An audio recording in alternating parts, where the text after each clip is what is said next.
Hey gamers. There we go. That was the haunted sound of me pivoting into frame. Hi everybody. Hey! Happy July 4th! Happy UK Election Day! Hope everything is going good there. Some of us are hoping maybe for a release hatch, some sort of escape pod potentially. So hopefully things go well in the UK. Hey Eric, you are gamers and welcome. Hello, hi everybody. Voted your ass off, and now I'm gonna assume that's eating char siu, which fucking rules. Actually, a very good day. Anyway, this is a good reminder for U.S. citizens to make sure your voting registration is up to date. Maybe I'll update my UI to include stuff about making sure your voter registration is up to date. And I just got off of here's what it is. I just got off a phone call with my dad, and we were both like, democracy, huh? And he was like, I'll be dead in 10 years, so if things go bad, it's fine for me, but I am worried about you. And I'm like, well, that's a lot to take in, Dad. It's not. He always talks like that. He's gonna live to be 200 years old. And we're gonna see what the vibe is. Reichring! Oh my god, is that what a highlighted message looks like? That's pretty wild. That's pretty good. Oh, happy Aphelion Day! The Earth will be farthest away from the sun. See, I thought you were saying it was your birthday. But that's also nice. That's a nice thing to celebrate. Yeah, there are message effects now. You can spend bits to highlight messages and to make emotes big. I think somebody in the last chat made a big emote. I think that was really fun. The other effect was like this. That's pretty. I like that. 25 years ago, my dad claimed that he would be dead in 15 years and wouldn't need to worry about things. Yeah, my dad, both of my parents actually, so I don't know if this is a boomer thing or what, but my dad has genuinely for the last 15, 20 years been like, I'm gonna be dead in 10 years. And both of his parents lived to be quite old, like 80s, 90s. My mom's parents, less so. my mom's parents, quite unhealthy. But they're both healthy. They're both gonna live to be easily in their 80s or 90s. They look healthier than most people my age.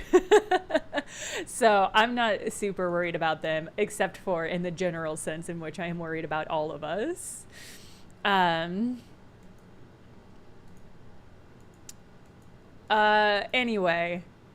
Anyway, we were both being pretty down about it, but I was like, oh my god, Reichring, look at how big that butt is. Oh man. Yeah, which jeans did I get? I don't know. Yeah, I applaud. That's where I'm at too. Some stuff is so obvious that you're like, I think I'll be okay, but then there's stuff inside you all about your organs. You know how like you can't see your organs and you don't know what they look like and you don't know anything about the inside of your body unless something goes wrong and you have to get it cut open. That's who knows. Who knows? Hey Jenna, really random question. William has given up, says, but as a creative with a home PC, what laptop do you use? I'm looking for a new one. I use a MacBook. Where is it? Oh, it's in the kitchen because I was watching Games Done Quick. So my PC is all Windows, so I have a MacBook in case there's any like Mac specific software that like just functions better. Like some of the Adobe software functions differently on Mac versus PC, and I don't often switch back and forth, but I think it's wise to have a variety of options as far as like interacting goes, because you just don't know what software is going to be easier or worse on what platform. I hope that helps. I don't know what kind of MacBook it is in particular. I can look it up.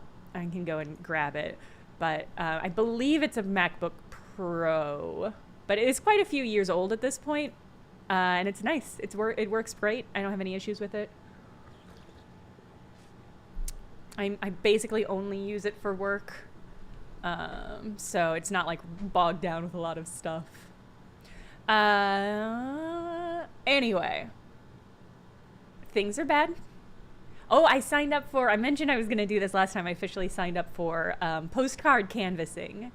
Because I was talking to my dad about how Georgia has disenfranchised just a huge number of voters in the past year because they're trying to prevent it from, you know why. Anyway, and so I was like, oh, okay, one of the states that you can postcard canvass is in Georgia. And so the idea behind this postcard canvassing thing is it's similar to door-to-door canvassing, but kind of less invasive, easier for a homebody like me. I'm proud of you too, Faith.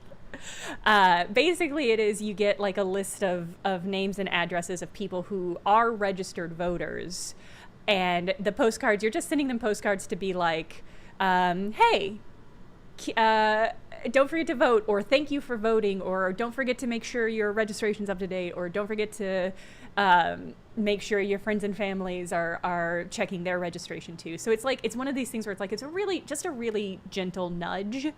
And it's not about getting new voters or about political affiliation. It is just about reminding people to vote, which is how I feel about things. It's just encouraging people to vote and to participate in our democracy while we fucking can. Like holiday cards for retirement homes, but for voting, that is kind of the vibe. I just love sending postcards anyway, and so I signed up for 200 postcards. They're going to send me 200 postcards, and I think every morning I'm just going to like fill out 10 with handwritten notes, and then you don't send them until like voting basically starts to open, so you don't actually send them until like October. But I went to the post office, and I got 200 postcard stamps. So this is the perfect way of like participating for me, because it's something I can do a little bit over time in the comfort of my own home. So postcard stamps are about to increase in price, which is why I got them now, because I was like, they're at 53 cents a stamp now. I think they're going to go up to 56 or 58. They're all sailboat stamps. The postcard stamps don't have as much a variety as normal letter stamps, but they are cheaper because they're just sending postcards. So that's a pro tip if you don't send a lot of postcards or letter. Anyway, so basically it's nice. So I stocked up. It was for 200 stamps, it was about $100 because they're each sheet. I got 10 sheets. Each sheet has 20 stamps, and each stamp is 53 cents. So, but that is fine for me because I love the post office. And famously, the only two parts of our nation of America that I think are actually functioning are the national parks system, which crushes and everyone should support all the time, and the mail system. And the mail system went through quite the ringer during COVID. Libraries too, yeah. You know what? I'll give it up for libraries too. Libraries rule, and they are also under attack. As long as national parks aren't under attack, I can take deep breaths. No, Mektel, what? What bad news do you have about the national park system? I mean, listen, all of these things are always under attack. I should say, like, they're just always, any good thing that exists is going to be tried to be warped, but I think they're the ones that like function the best in our society. So I was like, wow, so I get to canvas non-evasively using postcards, a thing I love, and I get to support the mail system doing it. I'm like, this is the perfect kind of canvassing for me. So it's just that sort of thing. I think not every kind of participation works for every kind of person. So I think it's really important to like get out there and see, like, if you don't want to do door to door, you could do phone. If you don't want to do canvassing at all, you can do like other supporting, like find a candidate in your area that you believe in and volunteer for their candidate campaign, things like that. So, oh yeah, Mektal, that doesn't totally surprise me. That's not horribly surprising, but I think the system itself for national parks functions, and I think very few of the systems in America function in any sort of way. I am biased though, because a lot of my family my mom works for national parks and has for most of my life at this point. My sister has worked at national parks quite a lot. I think someday I'll probably transition to working in a national park. It just feels natural. Sexalia, thank you for the resubscribe. I love the national parks. Yeah, they do art residencies. Faith, that's true, yes. So national parks do art residencies. The national park, the campground that I stayed in most recently in Hot Springs, Arkansas, which by the way ruled, there was a cabin in the, what was it, Gulfa Gulch campground where I was staying at that was a private residence, and I was like, why is there a private residence in this campground? It was an art residency, and there was somebody in there doing art that I couldn't see. National park's good. Do I have any good spooky stories on behalf of my family? I love some scary stories from national parks. I also love scary national parks stories, but my family, no. So my sister is a firefighter and has done firefighting in national parks. So her scary stories are like really scary. Oh no, actually there's one I could tell from that she experienced, not related to firefighting, but my mom has mostly works in like more like urban parks. So she has stories about people being like scary dumb in the way that anybody who does like customer service public work do, but nothing outside along that. She doesn't work with the prisoners, no. Not that I know of, at least. I guess I should ask her about that. If you're not aware, in America, sometimes, yeah, prisoners of the prison system will be hired out as labor to fight forest fires, basically, in parks. I don't know if it's specifically in national parks. I don't know if it's specifically in national parks. I think it is just like, yeah, for slave wages, for technical wages, but do they ever actually see that money? All sorts of questions. And it doesn't count as firefighter training. And this is a thing. No, I don't think my sister works with that. She is like pretty established as like, she does like cartography work. So she wanted to be an on the ground, boots on the ground firefighter, and went through all of the testing and training, but because she was a woman, they basically wouldn't let her. And I don't know the full details of that, but the standards for, if I remember correctly, the standards for like physical performance for men versus women are different, and she was able to do the male standards, but not the female standards for some reason. And so they wouldn't let her get boots on the ground. That's my knowledge of the situation. But let me be straightforward, which is that my sister and I don't have a great relationship, so I don't know all the details of that. Yeah, I only know very, very offhand stuff about that. Yeah, the 13th Amendment didn't outlaw slavery for prisoners. Yeah, so when people in America talk about like prison abolishment, I was going to say abolation, and that's nothing. Prison abolishment is a lot of it is about the fact that like debtor's prison is supposed to be illegal, but it functions, and it does happen in America. Thank you, everybody. And like ovulation, prison ovulation. No, and like slave labor, like there are for-profit prisons, and those for-profit prisons basically allow for slave labor. So this is when people talk about prison abolition. Why can't I talk today? They're talking about like these sorts of things. Anyway. No, the one horror story I have for my sister is she worked at Carlsbad Caverns National Park, which is one of my all-time fave national parks. Really, really, really cool if you ever get a chance to go out there in New Mexico. But she was doing a backcountry cave tour. Not even a cave tour. It was just her and other park rangers at the national park went for a cave. They went caving. That's the long and short of it. They were going caving in like a pretty rustic back area of the park because they're park rangers and they allowed access to that sort of thing.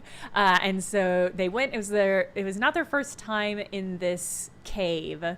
But they had all gone as a group, and they went down. They had no trouble. They started to come back, and they got lost, which is like the most terrifying thing.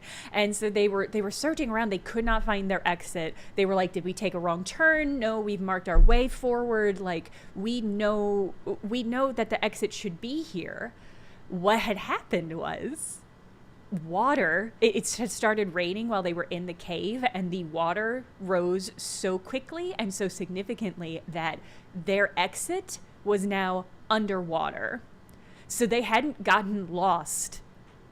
The water had basically erased their exit. And so they were trapped, and it was the sort of thing where it's like, well, we can't stay here. If the water, first of all, we don't know when the water is going to go down. We don't know if the water is going to continue to rise. There's one way out of this cave, and it is through that water, and we have to go now because it will continue to rise, and it will become much more dangerous to try to get out here. It was like a tidal cave, but it was in New Mexico, and it was just because it had started raining, and the rain came in such a weird way. So they all, they figured out who had the best lung capacity, and they sent somebody forward, and they all went forward, and it was fine. They got out, but it was terrifying. Yes, they all survived. What my sister said, this happened like a week before we got there for a visit during this is when I was in like high school. And she said that the water and the mud that they waded through was so rancid. It smelled so bad. All of their equipment and all of their skin and their hair and their clothes smelled so bad. She ended up throwing out the clothes that she was wearing, and when she came home, I think she hosed herself off in the ranger back area before she got into her home, and then took 3 showers because for whatever reason, I don't know why, but just the smell of the water and the mud that they had to swim through to get out was just disgusting. Recently on YouTube came out with a video adaptation of Ted's Caving Journal. I love that. Is Ted's Caving Journal is like an iconic OG creepypasta for me. That's one of my all-time favorites still. All right, we're gonna play this game. I'm sorry I got distracted so much. I guess I'm just chatty recently. I don't know why. Maybe I'm lonely. Maybe it's because I'm having a second cup of coffee.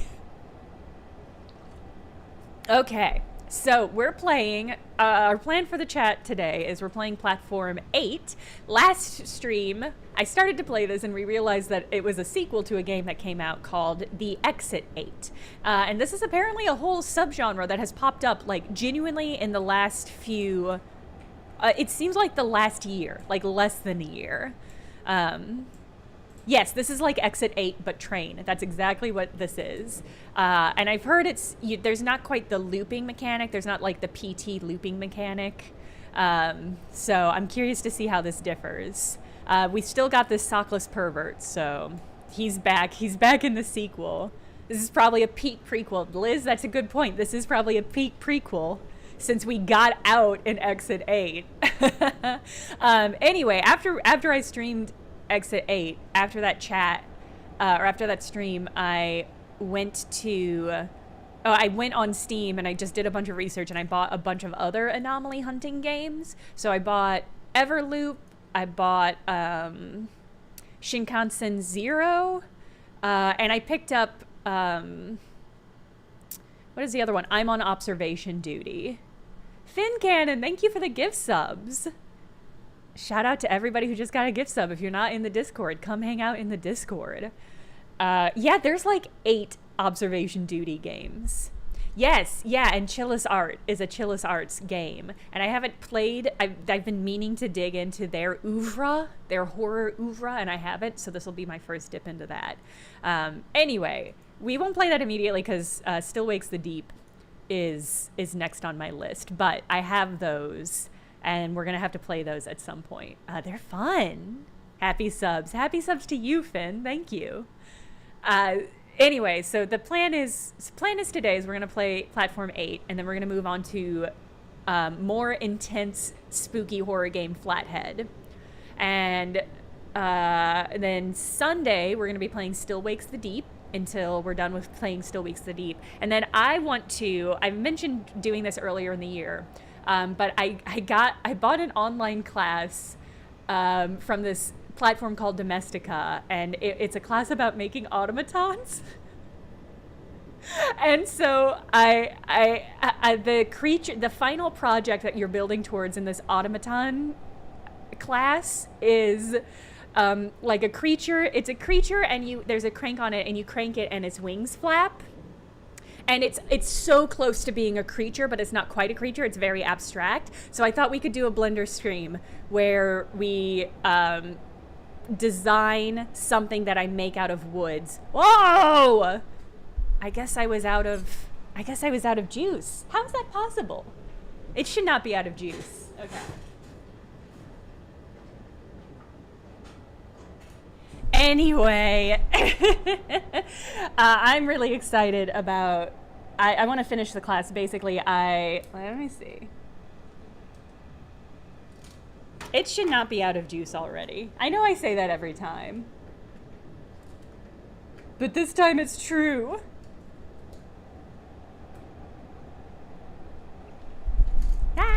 Anyway, hold on.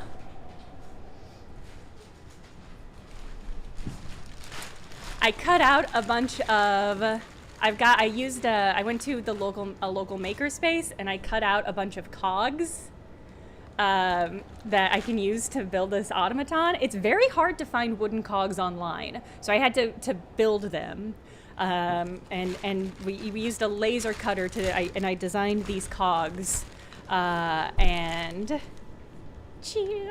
so they fit together, and I can build a little cog-based creature. Automatons are cool. I love that one of your friends is into them, as they should be.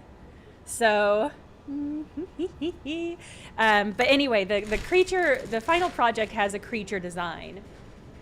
And it's pretty cool, but it's not enough of a creature. So I want to do a Blender stream where we all design the final creature. And that's been on my list to do for a while. I was, as a peek behind the scenes, I applied to their affiliate program to see, the website where I got the workshop, because I really liked this workshop that I took. And I was like, yeah, I'd chill for this. And I applied for the affiliate, and they were like, no, thank you. And so I'm like, okay. So now that I've heard back from them, we can just move forward with it. I was waiting to hear back, because if they were going to give me an affiliate link, I wanted to use that, because it is genuinely. I was on the fence, because it has so many, like, of these little classes, and the classes are very project focused. They're not very broad. And I was like, how is this going to be? Also, I believe the class I took, the original language is Portuguese. And I was like, how are the subtitles going to be? How is the English translation of all this going to be? And the answer is really good. Surprisingly good. They're always having sales, and I got the workshop for like $8. And it's really good. So maybe I'll just give a link to it. I should clarify, I think Jenna would spend about 2 hours on it, on Shinkansen Zero. I've never been to the Visionary Art Museum in Baltimore. There's a huge collection of weird little wooden creatures. You can press a button and they move in super intricate ways. It's fascinating. I love that. I love automatons. There's an incredible, if you're in like New York, in the New York area, a not very far drive away, let me see if I can find this. I believe it's a Smithsonian museum. Okay. Let me look it up, because I went and visited it, and I was just like so blown away at how cool it is. Is this it? I'll look it up. Okay, no, I think this is it. It's a Smithsonian affiliate museum, the Morris Museum. It's not too far from New York. It's like road trip driving distance, and it's just full of different kinds of automatons. It is so cool. I'll drop this in the YouTube link as well, or the YouTube chat if anybody there is interested. Automatons are so cool. All right, we're playing the game now for real. All right. So right now I'm just trying to memorize the vibe. There's considerate. I remember round cat, orb cat. Here's the site of one of the automaton sculptures who has a bunch of stuff in the Visionaries Museum collection. I love it. I love it. This is one of those things where it's like, I just want to make them. I just want to make them. I just want to make little creatures. I love the idea of, I mean, I love the physicality in general. And there's something so game-like, I think, to me about automatons where you're pressing a button and then something happens. And I think that interaction is so inherently potent and fun. And also the capacity to make like a joke. I think this is an extension of the horror versus a comedy thing where it's like if you press a button and something pops up, Jack in the Box style, you can really spook someone, but you can also turn that into a punchline or a joke. And so like I keep writing down dumb little ideas about stuff that creature designs that I would like to make. What do we think about the fact that I don't have a reflection?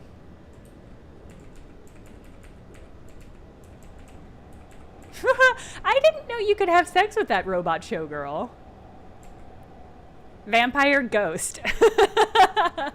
Maybe I'm the ghost of a vampire. Or maybe I'm a ghost that was turned into a vampire. You sure can. Wow. She is very flirty. She is very flirty, that's true.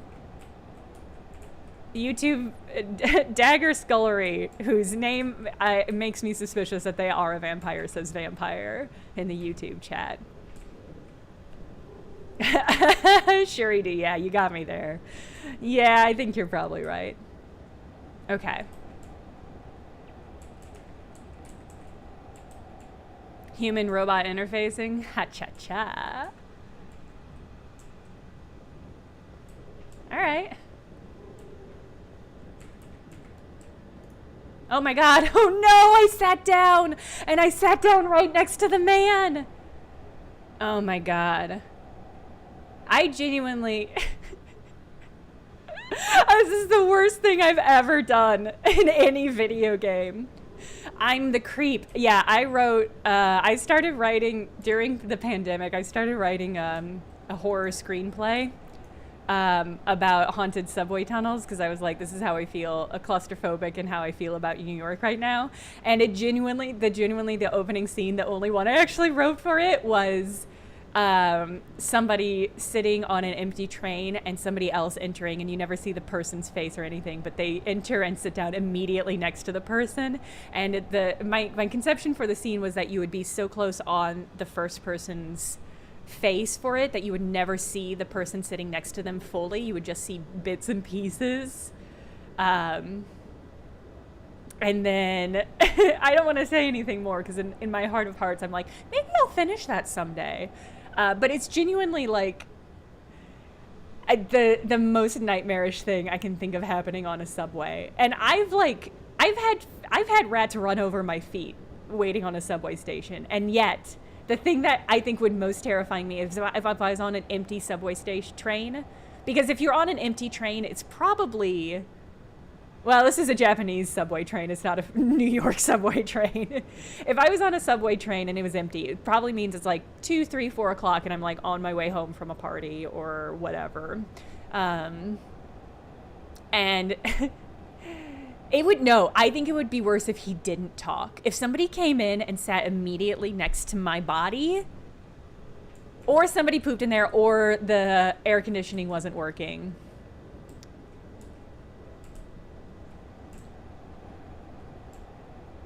That's the thing is like if you're on a subway station,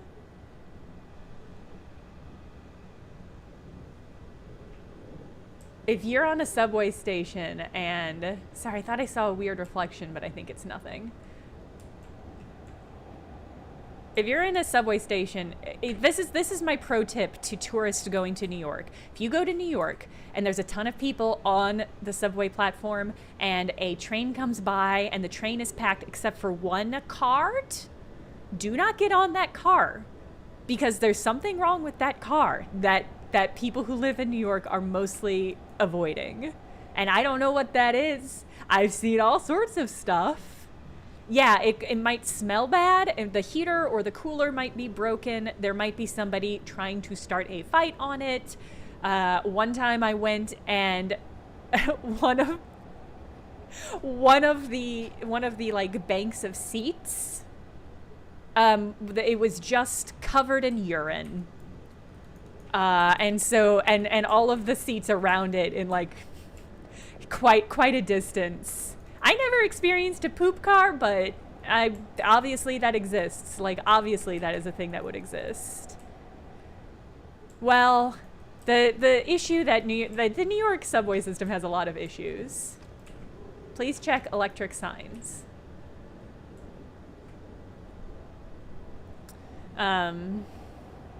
This has been a stream of distressing stories. Yeah, world's rough. No, New York has an above average amount, because it's such a packed city and it's such an expensive city, has above average amount of unhoused people. And if you don't have anywhere to go, you can usually get on the subway train and stay there for as long as you need to sleep. Usually there's the increased police presence, I'm certain, makes it worse, but I don't know. Positive train stories. I've got a lot of positive train stories. One time, so buskers will often like get on a subway train and then ride that train with you and busk. I don't know if it's legitimate, but like, I don't know if you have to get a license for that or something, but it's the best. I love that. And the performances are wild. Like, people will come on with like a 4-piece band and play, and I love all of that because I love buskers, and I always give them money when I see them, because I'm like, yeah, this is what I want New York to be. And oftentimes they will like ride a subway one stop and then take the subway back, and they'll just do that loop around that area. And that's just really nice. How do I activate this game? Oh shit, okay. I'm an idiot. I tried the other door, but not this one. Okay, so there is a looping mechanic. I just, for some reason, I assumed there wouldn't be a loop. Anyway, specific positive train stories is one time there was a man who came in and he had this massive steel drum, and that was what he was doing. Like, that was his busking thing. He just had this giant steel drum strapped to his body, and he was like plinging around on it, and I can't remember what he was playing, but it was beautiful. He was playing and he was singing, and it was beautiful. And as he was going, after he did it, he like did his loop, and he had his hat out, and I gave him $1. I saw there was a woman across from me, this older black lady, and she was like, yeah, I'll give you $1. How about I give you my phone number too? And he was like, whoa, I'll take both. And it was just like, it was the smoothest pickup I've ever seen. She just like, it was incredible. It was genuinely like, wow. It was so powerful. She was so smooth. She had such like riz. And I hope they hooked up. I hope they're in love now. I hope they bump and grind like crazy.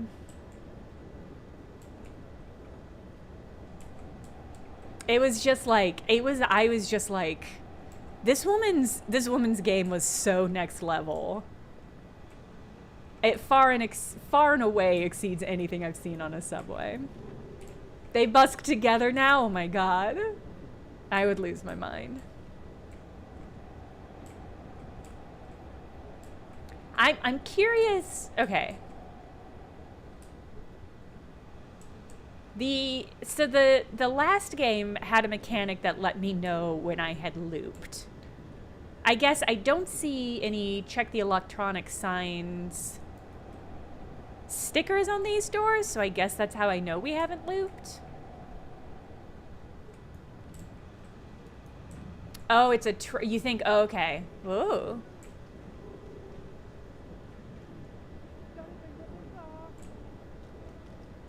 Do not open, it says.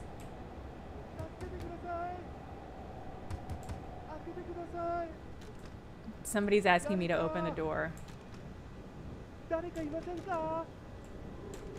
Unfortunately, it says do not open.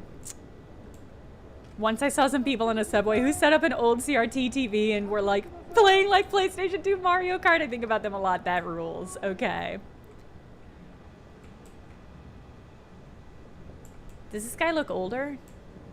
It's hard to say. Okay.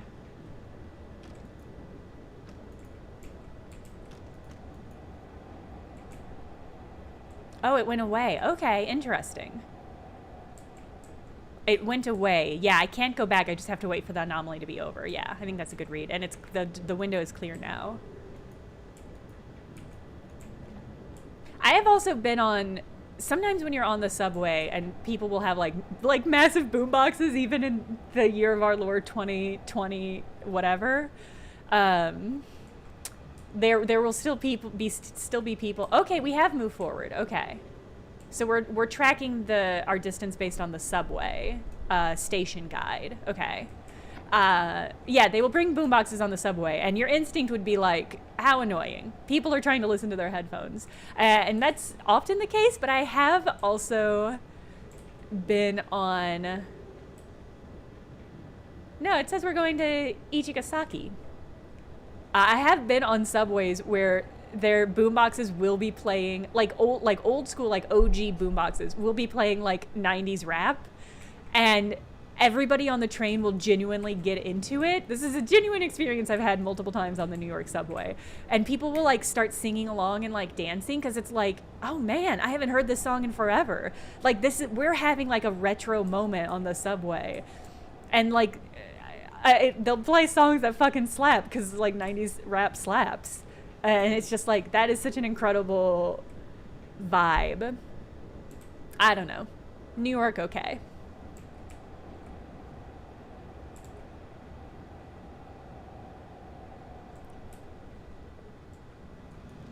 New York subway giveth and taketh away.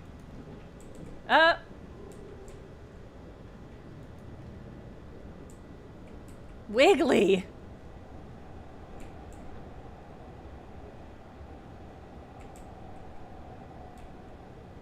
Okay, I guess my question is, do I wait for it to stop wiggly?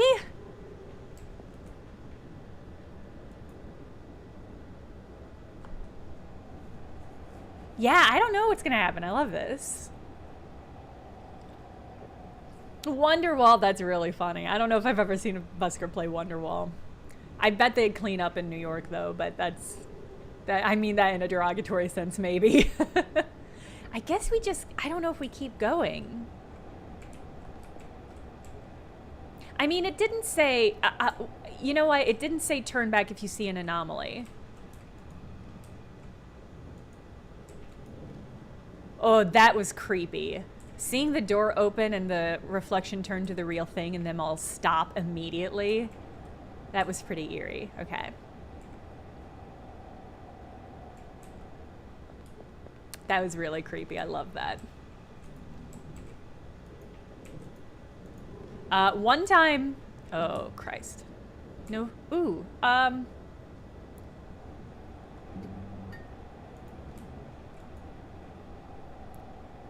I'm gonna do what I would do on the subway, which is not make eye contact.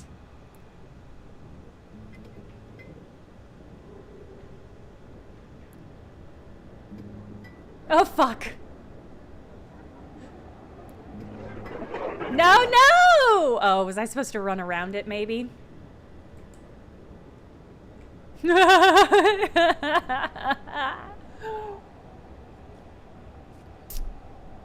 One time when I was on the subway, it was during the day and there was just a rat hanging out on the subway platform, which is usually not, rats are usually not that bold.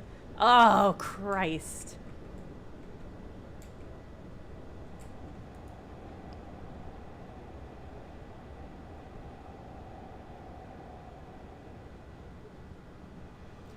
But I remember seeing it and just staring at it as this rat was walking down the subway platform and seeing another person just stand there and stare at it. We were both just like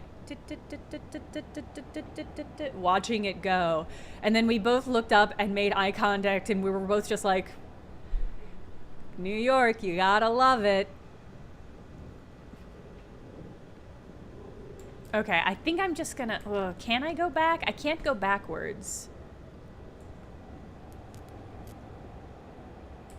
Find me.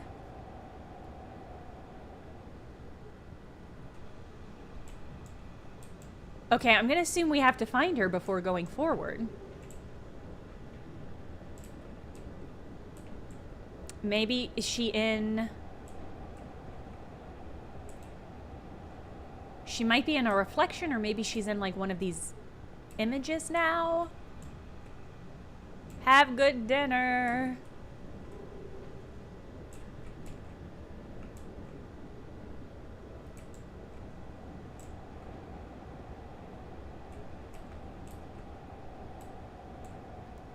Find me.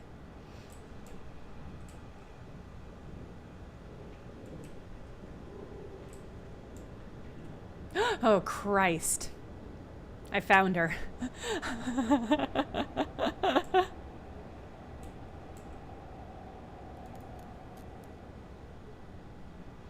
Okay. It's okay. We found her. It's okay. We go forward now. Oh, Christ. It's this motherfucker again. Is it just gonna... I assume it's gonna get closer to me every time the light's out. I'm just gonna run. Okay, I think that worked. Okay, yeah. We're on to station 2. So that worked. Okay, okay, okay.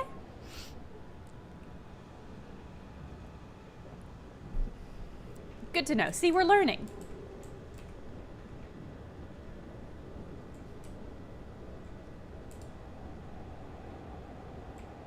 Nothing weird.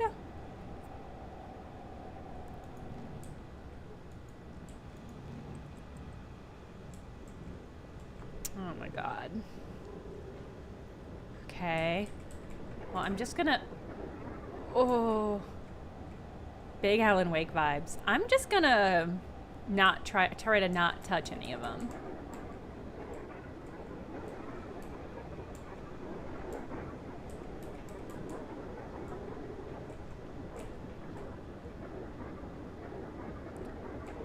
The eeriest part about this is that they're all smiling, and that's not how people behave on subways.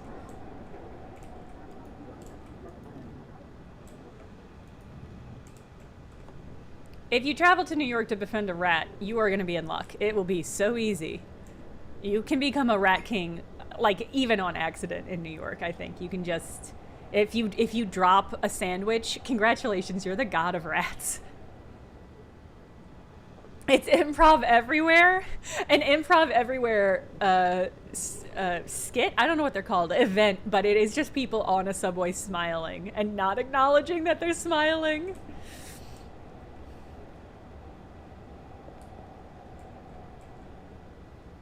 All right, so we're on L3. Sansa. New gender just dropped, accidental rat king. Oh, Christ. Oh, no! No! No! No! Oh my God, is it searching?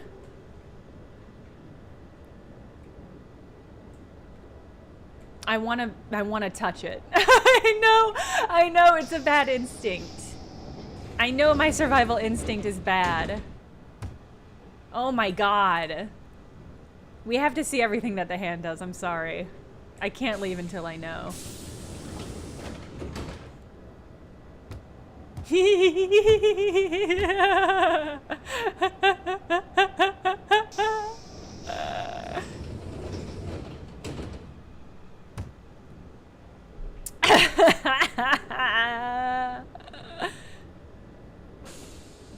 Love it. Okay. I'm just gonna get out of here. Really funny. Really, really, really funny. All right.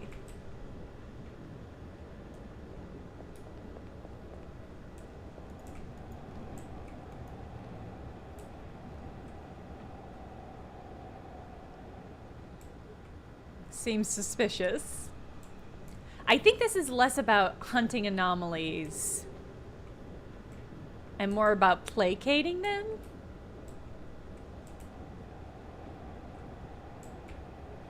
I don't...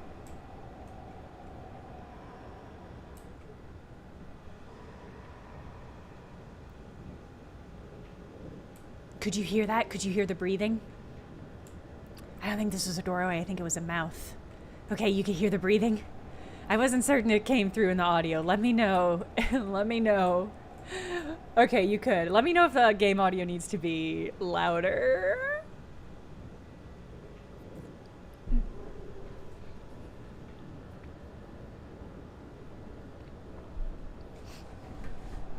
Okay. All right.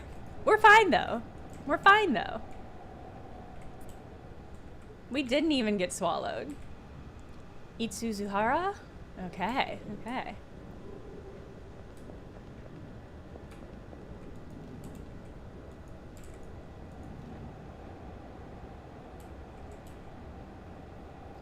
Oh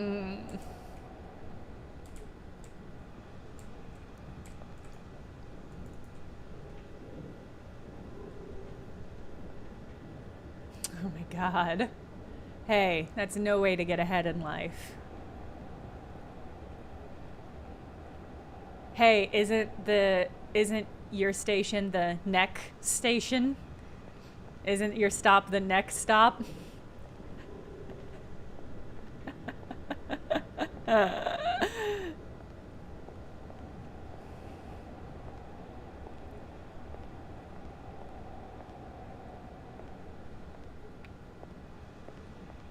Yeah, this is a dude that's usually sitting. You can tell because he doesn't have any goddamn socks on. Heading home, exactly half and half. I'm worried if I move too much, I'm gonna make noise. Oh god, I'm sitting in his spot. He's gonna come for me. This is a terrible tap routine, by the way. I mean, if I bump into him, he's gonna attack me, right? That's the vibe.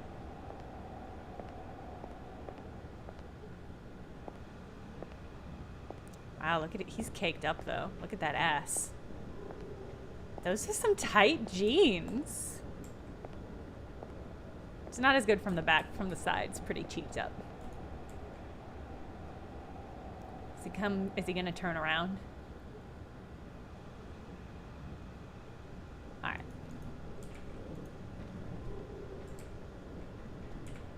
Okay.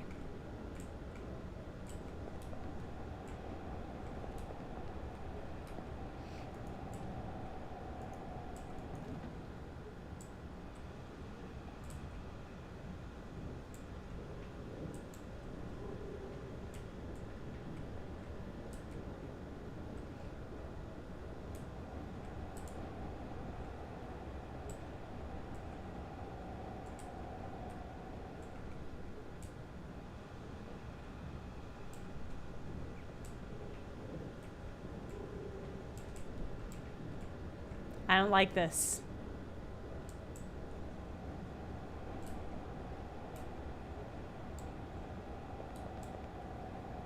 Does the man usually have a bag? I don't know. I don't remember. He does in his reflection. But what is it, though? Because there should be something here.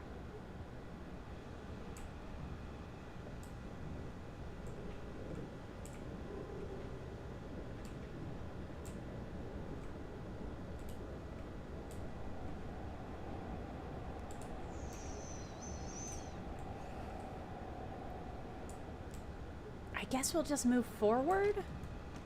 Oh, okay. Be careful for anomalies. Can't get that door open, though. Oh my god, he's gone. Oh my god, the man gone.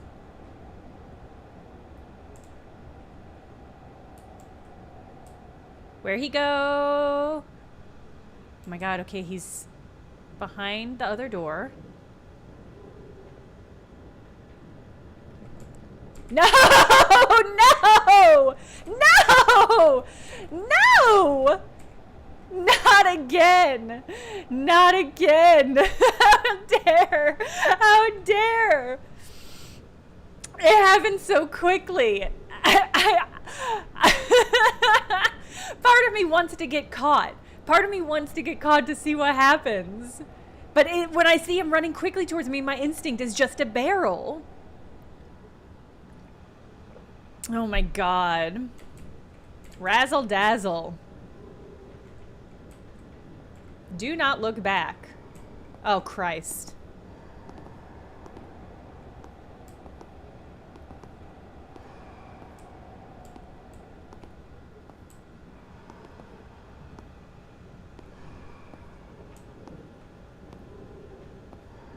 I hear footsteps. We're just gonna keep going. Oh Christ. No, my god, it's flooding! It's flooding!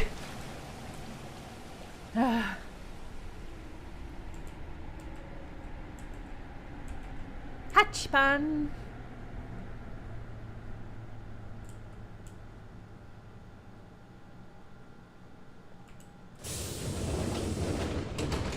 Oh my god, we got to heaven.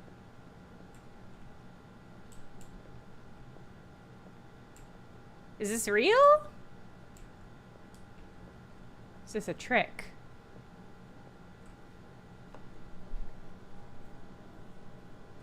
Is this real?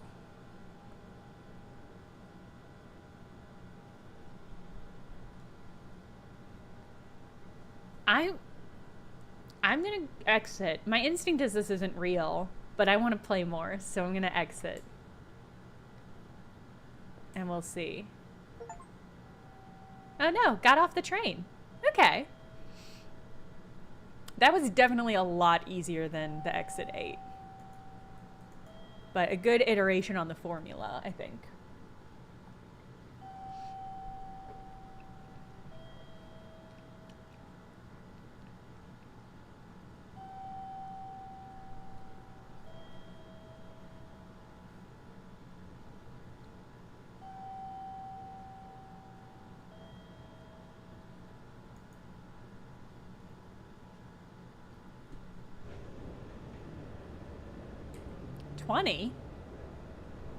Anomaly 20? Is that how many? I'm gonna inch the game audio up just ever so slightly.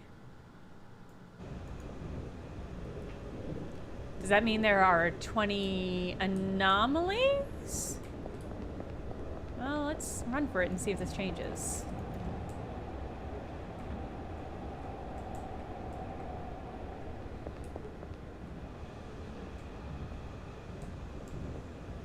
Probably how many I haven't seen. That feels possible.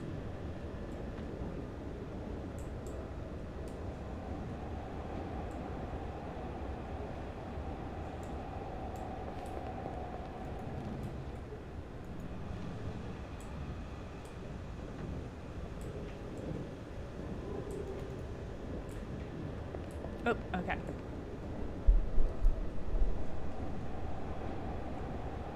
Do not proceed to next car until the anomaly in this car has disappeared. Do not proceed to the next car until the anomaly in this car has disappeared. Fucking funny.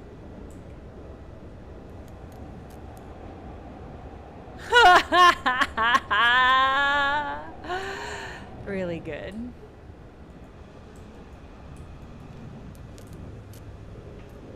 Oh, Christ.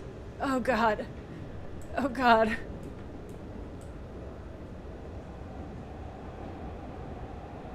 If one of them moves, I'm screaming.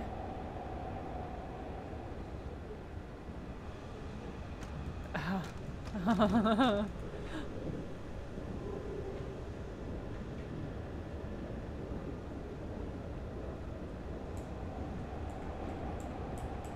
Is there an open seat? Maybe I need to take the open seat. Oh my God, there's one. There is one open seat. Excuse me.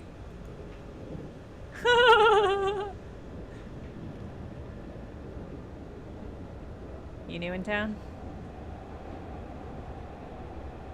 Hey, I like your jacket.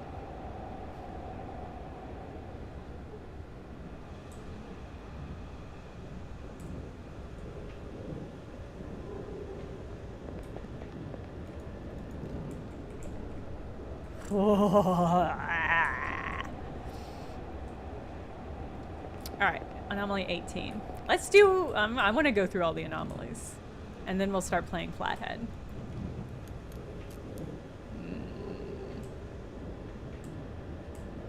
Okay, what changed?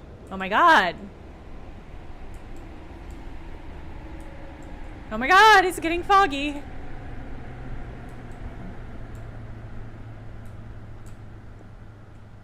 I've never been on a train. Well, I was gonna say I've never been on a train that's been on fire. Kudo? But I have been on a subway platform when the subway tunnel was on fire.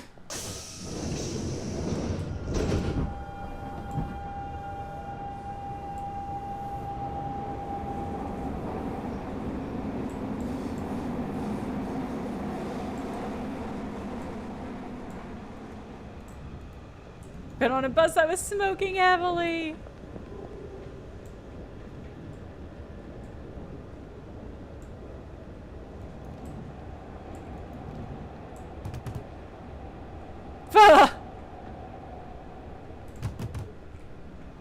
Oh, they're getting inside.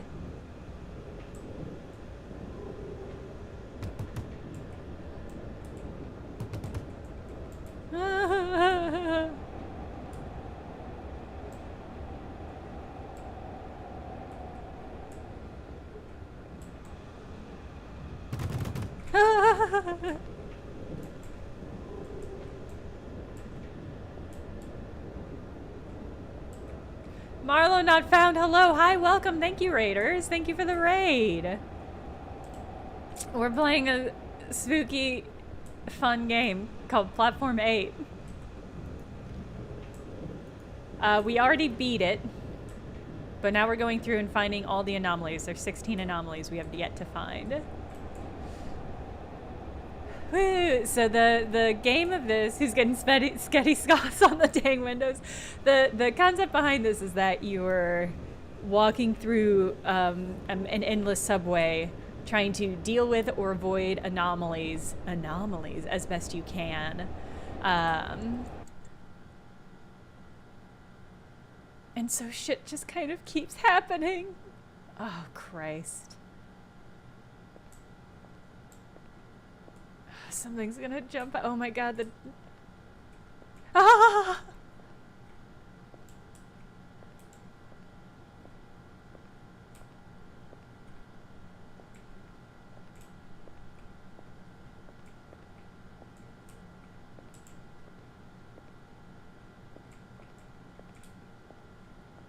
Oh my god, there's no door. Okay.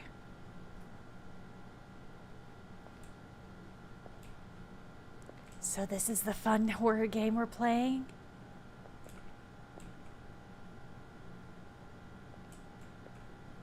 When we're done with this one, we're gonna play a more goopy, sinister, probably scarier horror game called Flathead. Do I need to...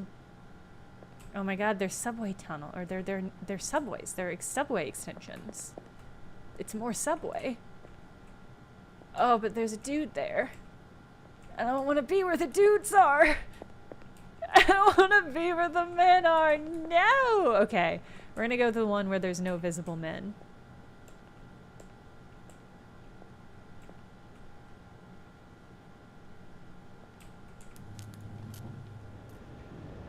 Okay. Okay.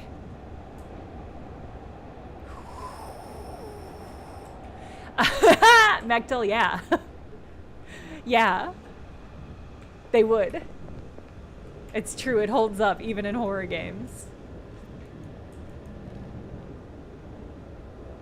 Do not move when it is bright.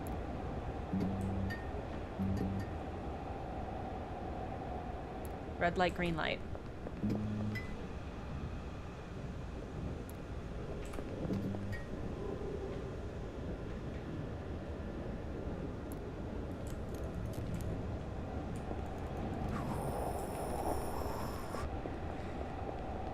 Whew.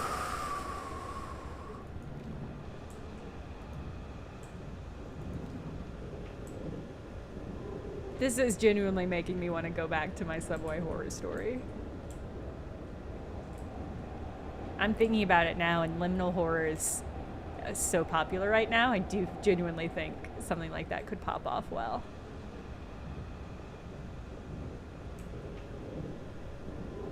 Okay, where's the anomaly? This feels like another one where I'm gonna have to test the door.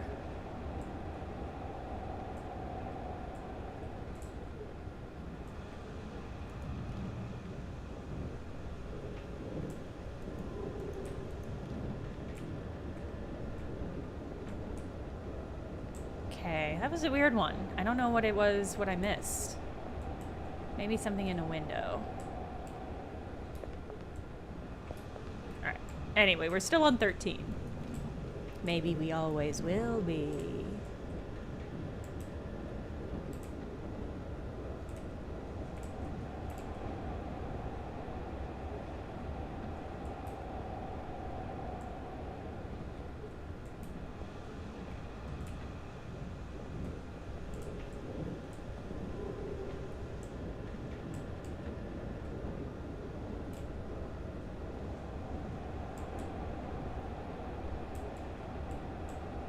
Man, if we had gotten this one on the first run through, it would not have gone so smoothly.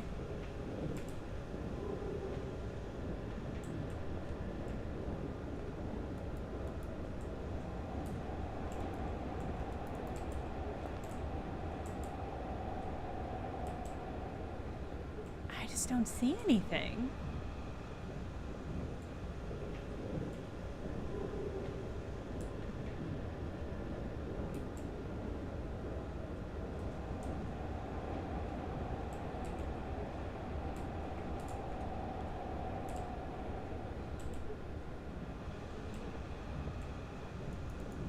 Can we see the man, what the man is looking at? An empty phone. He probably has one of those screen privacy things where it's like we can't see what's on it unless we were looking from his viewpoint.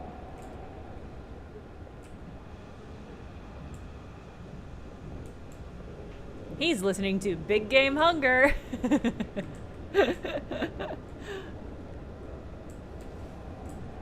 Available now in your podcatcher app.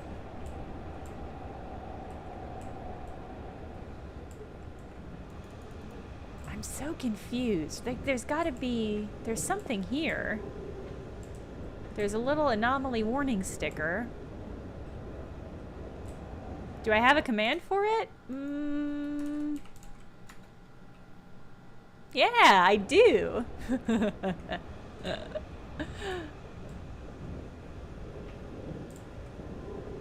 Yeah, and there's a new episode of Burnt Cookbook Party out right now. It's an extremely Burnt Cookbook Party episode. I think I say this in the mid-roll, but I'm just really proud of the show, and I love it so much. And it's infuriating, but also so fun and satisfying to listen to an episode like the one that came out this week. And be like, motherfucker, the secrets, the lies, the deception, the duplicitousness. I think it's just so unique. I listen to so many actual play shows, and I just feel like no other actual play show is fucking around with the medium in the way that we are. Pot to kettle. Yeah. I mean, if anything, I think I'm the first person who was like, I'm going to do a secret recording. And I think I told the group I was going to do that. And in the hopes that it would motivate additional secret recordings, and lo, but it has.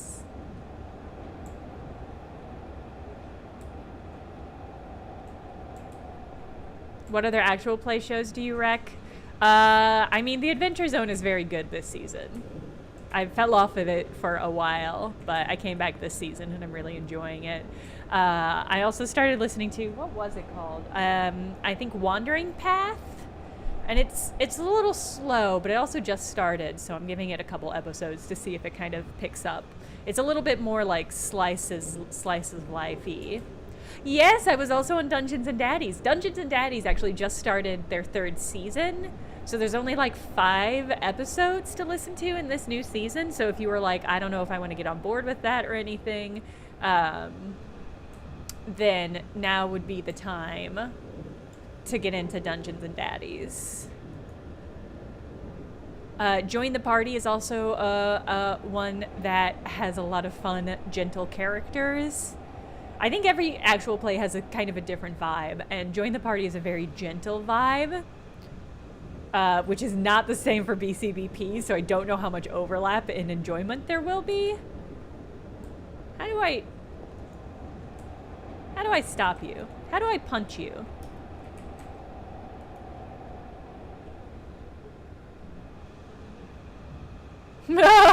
Okay, well, I hate this. This is a mistake. I guess I'll just leave. And rolling with difficulty is really good. One of the members of that has a different movie podcast that I was on, and she is a delight. Sophia is a delight. Where are we at? 11, okay.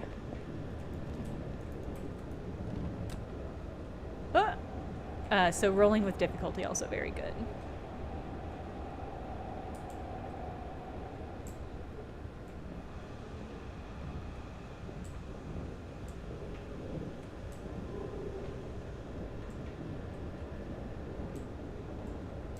Dice Funk?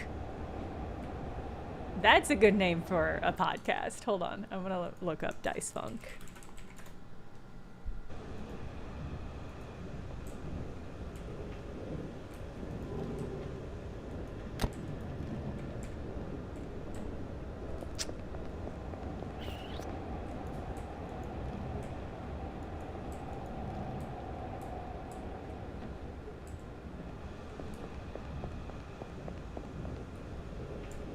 Do not proceed to the next car until the anomaly in this car has disappeared. All right, the last time it was that eyeball.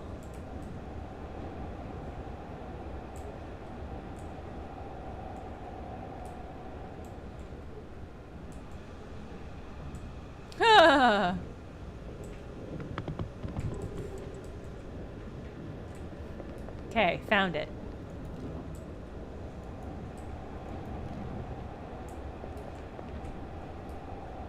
9, all right.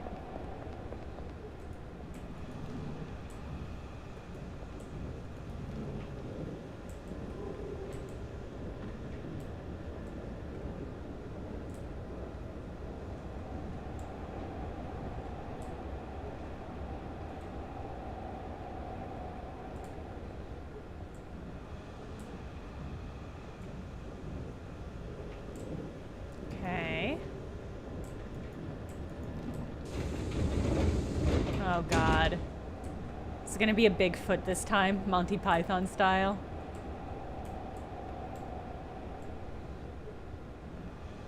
Or is nothing gonna come out of him? Somehow a worse option.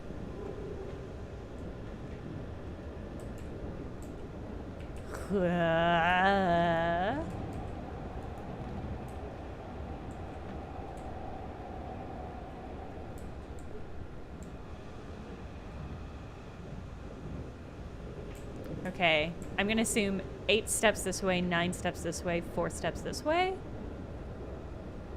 1, 2, 3, 4, 5, 6, 7, 8. 1, 2, 3, 4, 5, 6, 7, 8, 9. 1, 2, 3, 4.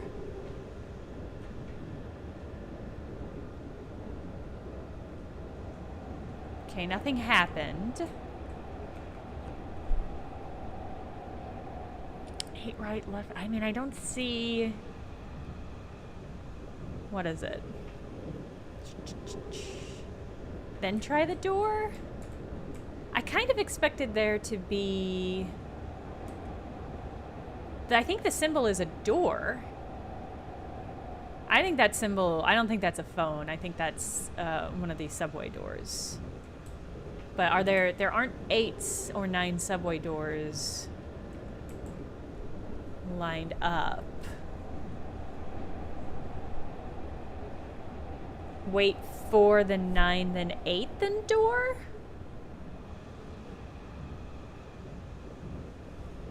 Yeah, it does, you're right. It doesn't look like these doors. It looks like the doors at the end.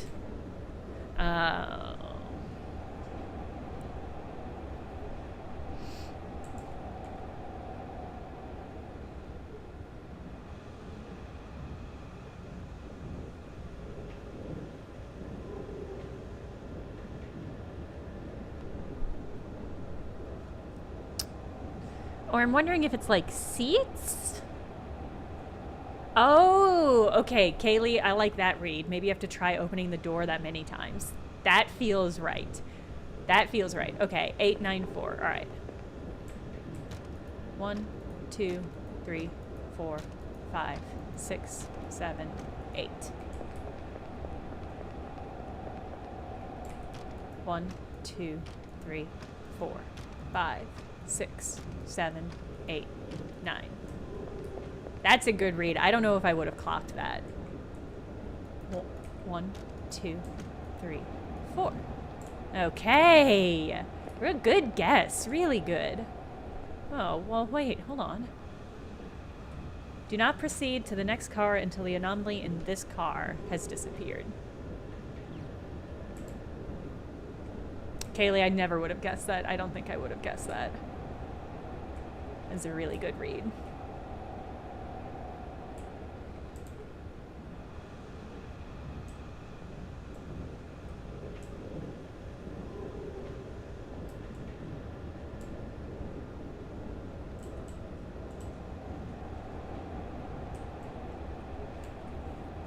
So I don't think the anomalies don't seem to disappear until you've like noticed them when we get to these cars.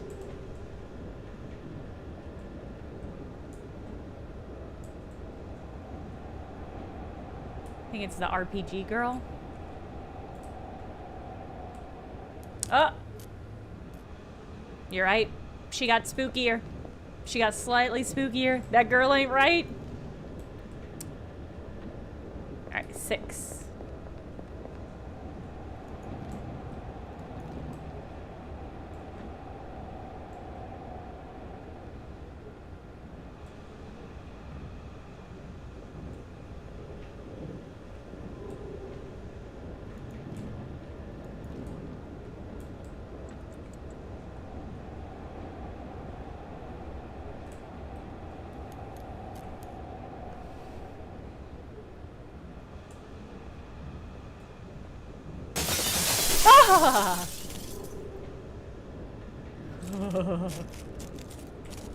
Ah!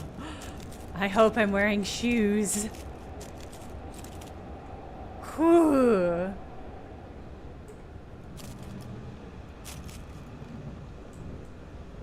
Okay. Yeah, that also scared me quite badly. That was such a good jump scare setup, like the flickering of that was such a good rule of threes. Again, rule of threes, a comedy and a horror thing. You set up those expectations that it's, oh, fuck!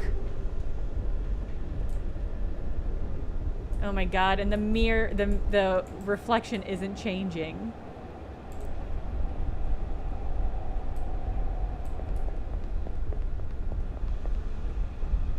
Whoa! Phew. That man is from New York. Yeah. Don't flinch. You can't let the subway know that you're afraid. Because it'll latch onto it. It'll sense it and it'll destroy you. Anyway, rule of threes. You set up expectations. The expectation was that the lights would flicker for a 3rd time and something would come on. And so when that's not what happened... Detective Hoops, tell us your secret.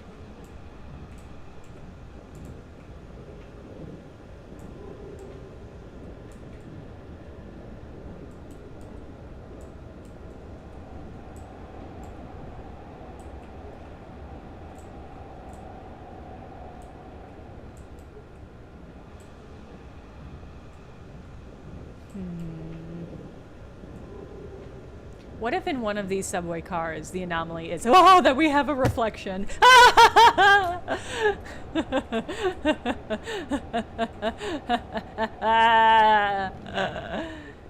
Whoa, Detective Hoops! Wow, congratulations! Oh my god! That's thrilling, congratulations! Yeah, babies get books. For real, though. IRL. Wow. That means you have until January to play games. And to play all the games. Wow. Congratulations. That's incredible. Oh, Lord. It's this motherfucker again.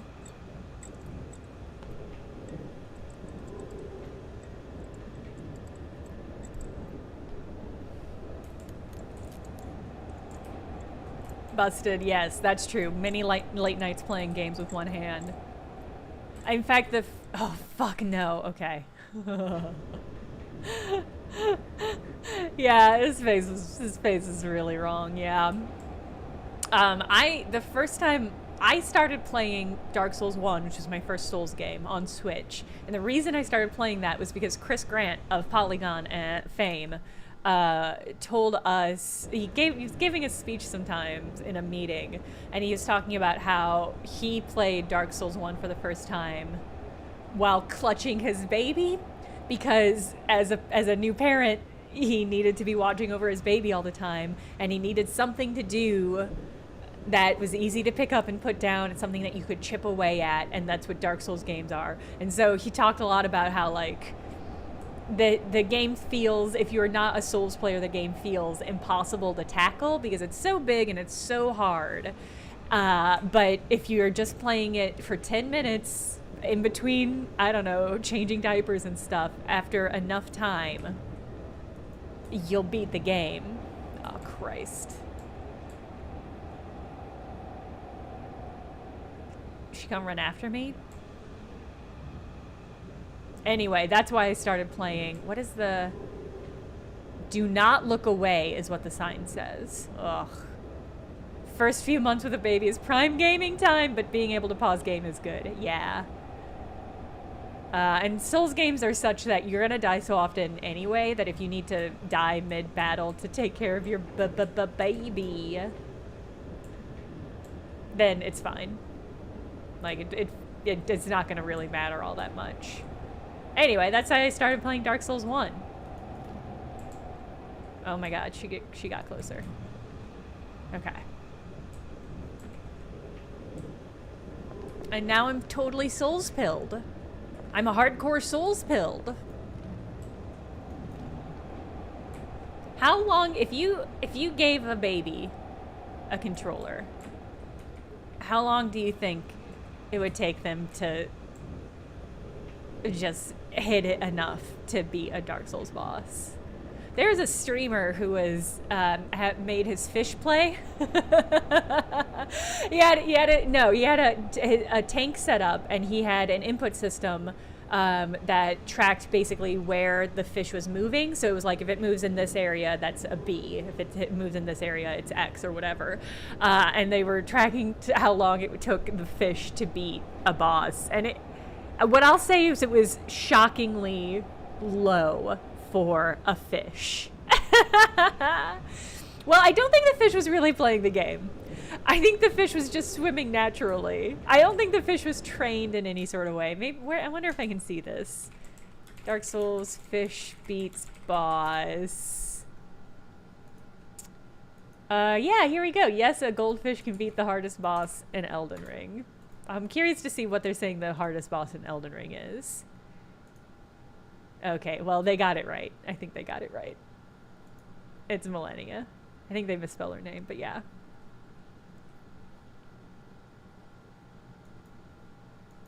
All right.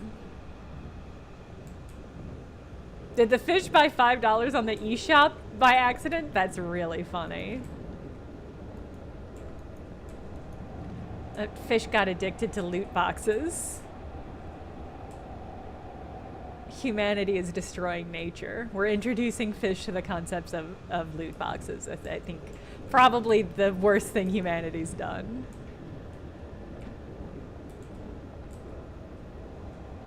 Oh yeah, wait, is Peanut Butter gonna do another speed run?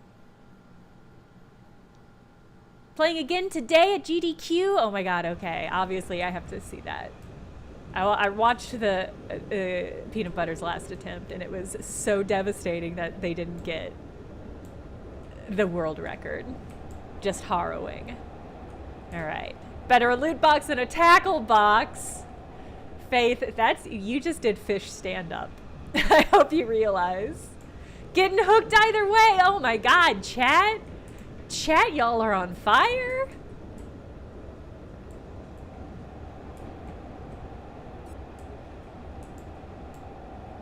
Oh my god, eyes of blood. Y'all. Found it. Okay. Hi, Cedar Phoenix, you got me there. Alright, I believe there's one anomaly left. Alright, and then we'll move on to Flathead.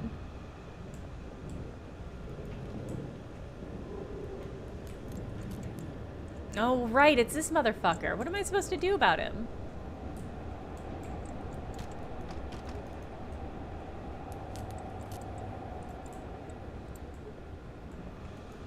Maybe I'm just supposed to wait. I took your seat, motherfucker. What are you gonna do about it?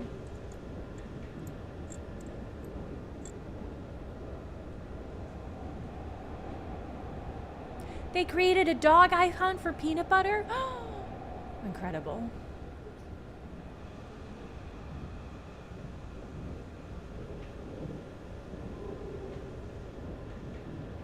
Okay, I guess this isn't it.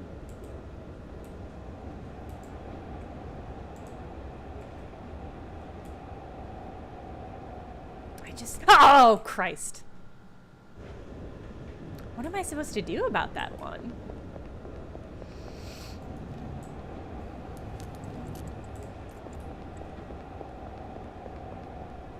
Oh, okay. I was overthinking it. Oh my god.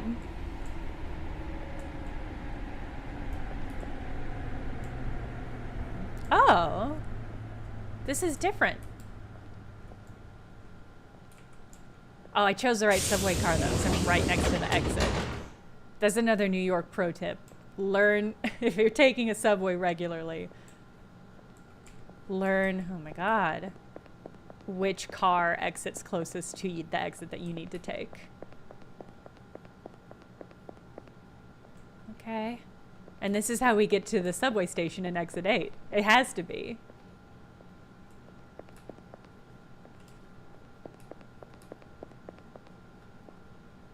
What incredible rendering of this exit. Oh shit, I don't have my ticket. Oh man. I must have thrown my ticket away. Shit.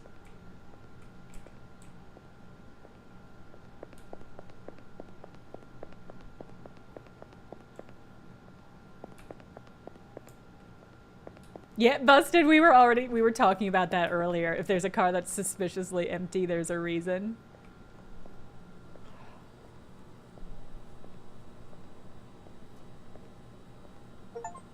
Awesome. It was a prequel. You were correct.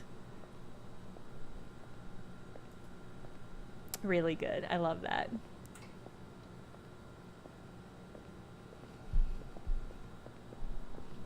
I like that a lot. I would continue to purchase games from this. I think what's interesting about these games is that most of the other games I looked at, there were like 8 games in this vein, with middling reviews, and that had been put out like one after another. One of the ones that I had heard was a good version of this. There was genuinely like every 2 months another game, another one of these games, and so I thought that was interesting, where it seems like these ones, I mean, these were really well made. I'll say I think these were really well made. They were really firm Very well structured. I'm curious how the knockoffs are gonna compare. Yeah, Nicholas, I'm naturally suspicious of games that have 8 in a series and have only been going for a year. It's one of those borderlines where it's like, once you have the structure of the concept and you've coded the base structure, I'm certain it's much easier to make more of them. But like, at what point does it just become like a cash grab, I guess? I don't know. And that's the thing, is like, I haven't played those games, so maybe they all rock. But if there's like 20 observation duty games now, does that mean that they've all been given, I don't know, a lot of tender care and love? I don't know. All right, we're gonna move to Flathead.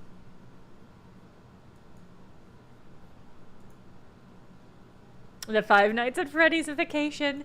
I mean, but people still love Five Nights at Freddy's. Like, that was a sound business model. An FNAF-alike. I mean, yeah, I mean, that worked. And that's the thing about these sorts of games. I mean, it is interesting to think about, like, how there was a time when, like, episodic games were, like, the structure, and these games are doing very similar things in terms of, like, how the games are made and released. But they're not doing it as episodes, which I think is actually smart, because the problem with an episode or episodic stuff online is that nobody's going to buy episode 2 if they haven't bought episode 1. And you're going to see a continual drop-off, which is always an issue, is that, like, especially for video content, less so for like podcasts or stuff that's known to be structured like that. But like, if you have 1,000 people who watch episode 1, you're only going to have like 500 people watch episode 2, and then 250 people watch episode 3 or whatnot. And so that was always an issue with episodic game structures. But this is kind of doing the same thing in a less, but they're not being explicit about that, which I think is actually quite smart. Okay.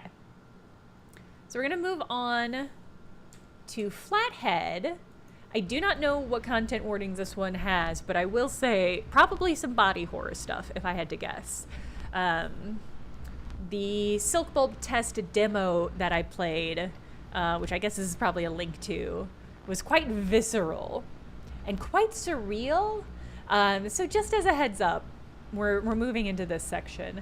If you want to bow out, I understand. We'll be back playing Still Wakes the Deep on Sunday, which is like a Scottish horror, psychological horror game set on an oil rig that I'm really hype about. I think it looks great, and I'm really excited about that. Gremlin Lady says, content warnings, body horror, flashing lights imagery, gross body sounds. Okay. Okay.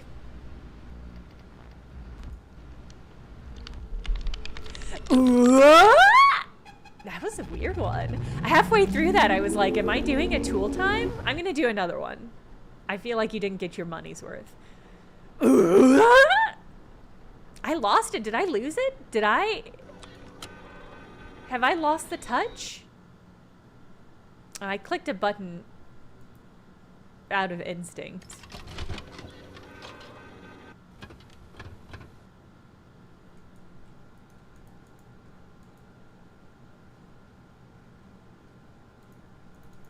All right, one stored. 0 stored. Is this game gonna make me learn weird programming stuff?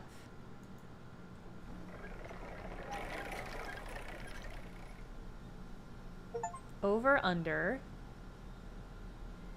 I got an achievement called Wide-Eyed. Subject was ripped from the abyss. Can I turn on the lights? Okay, there's a face there. Some clouds. Oh, cool. But it looked like there was a face there for just a second. Pay what you owe. Stored temporary help. 2 numbers. C1. Guess the other one. When you make luck, they make haste. Don't let them catch you. They won't move in the light. Do not fear failure. Celebrate rebirth. Today was special.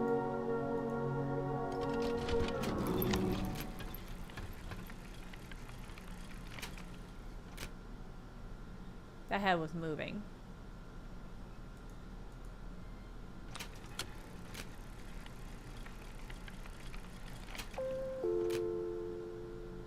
Okay, so I was correct. It was over.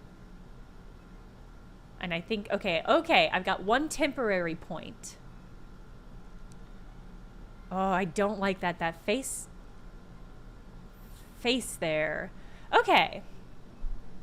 Additional content warning for me that I remembered. Teeth gore and, math. Love a math content warning. Okay. This isn't math so far, though. It's just logic. And I'm good at both of those, so it's fine. All right, so we've got, I think at any moment I can transfer from temporary to stored, but that might, like, end the game. So let's go again. I'm wondering if I'm trying to get to a certain amount of points. Make your own luck. I don't need it.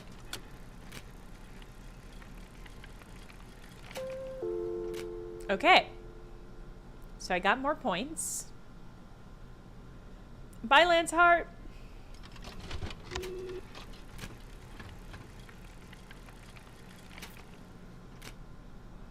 Unda.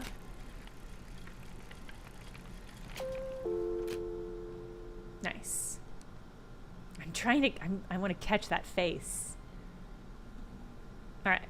Let's keep going.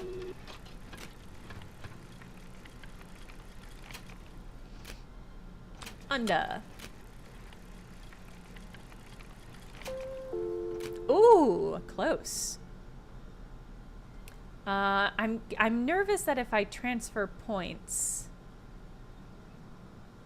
that the game will end and that this is an easy game. But let's transfer it and see what happens. Face. Oh, pay what you owe, 10. And these are the same colors, so I'm wondering if I can pay to exit.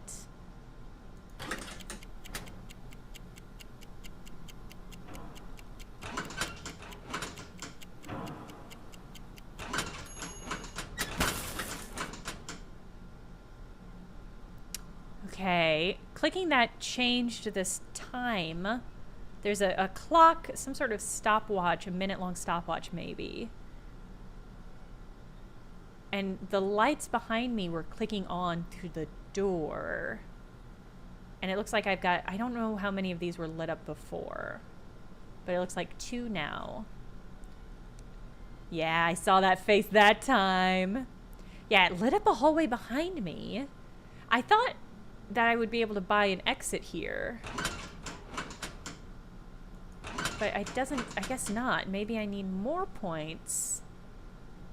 Alright, well, let's do this again. I also don't see a penalty. Okay, this actually... Okay, this had 2 points. This had 2 lights. And now it only has 1, so maybe I can only bank points a certain number of times. Interesting. Okay, there's 1 lit up now. Or there's 2 lit up now. There was only 1 before.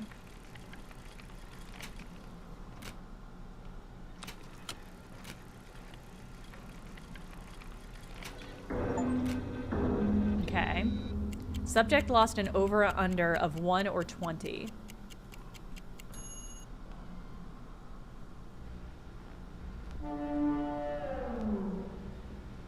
Okay. That's different. Oh. Alright, and I lost the temporary points that I had.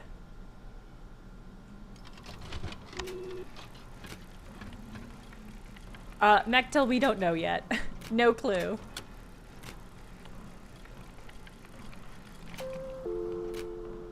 Okay. Face. I heard footsteps.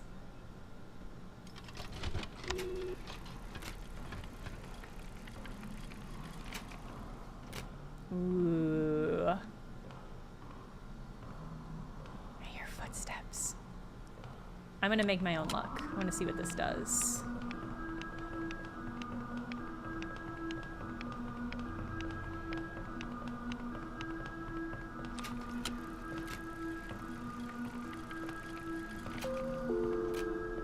Okay. I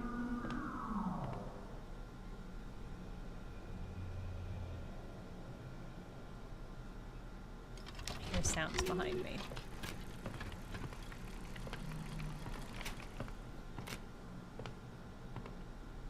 Can I use this unlimitedly? Because that doesn't seem right.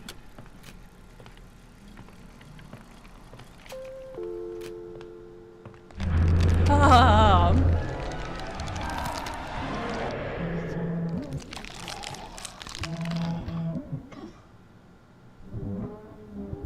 Press for S for under, W for over, but it's a 10.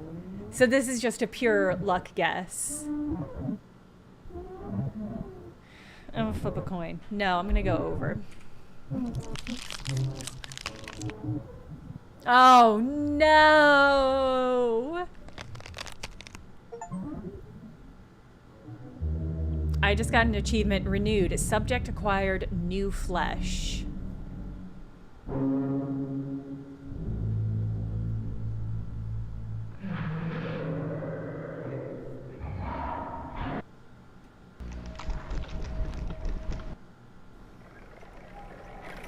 Surreal.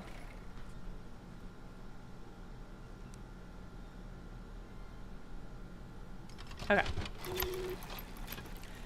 What I'm gonna do this time is fuck around more with the exit lights thing. Okay, so I do have 3, interesting. There are 3 lights here. I think when I used one of those lights went out. Yeah, Detective Hoops. I don't think the footsteps started up until I chose my own luck. Ha! The next time one of my trans friends gets surgery, I'm gonna send them a card that says, "Congrats on the new flesh." You heard them before that? Okay, interesting.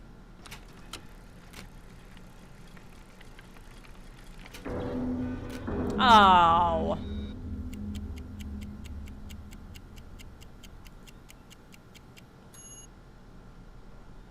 Okay, and so the time went up there. Oh, fuck!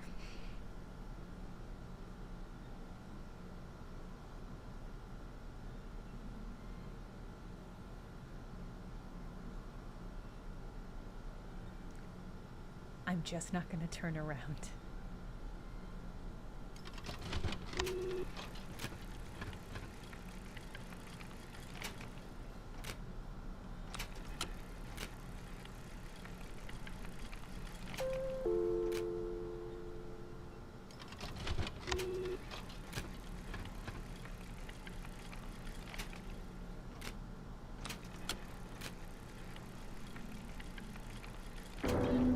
Oh my god. They're gonna kill my ass.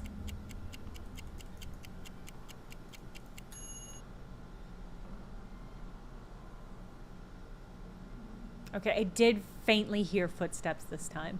The demo for Silk Bulb test had a similar sort of vibe where it's like a sort of surreal experiment kind of vibe. A lot of interesting like VOD elements to give everything worse texture.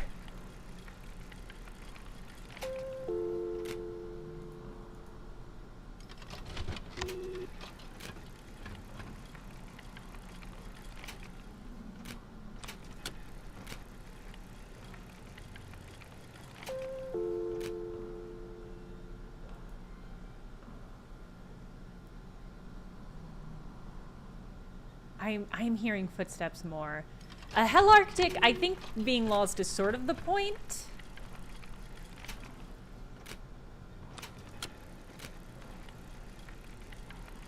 Oh, I should have transferred. Damn. Okay. I do think the footsteps are definitely getting closer.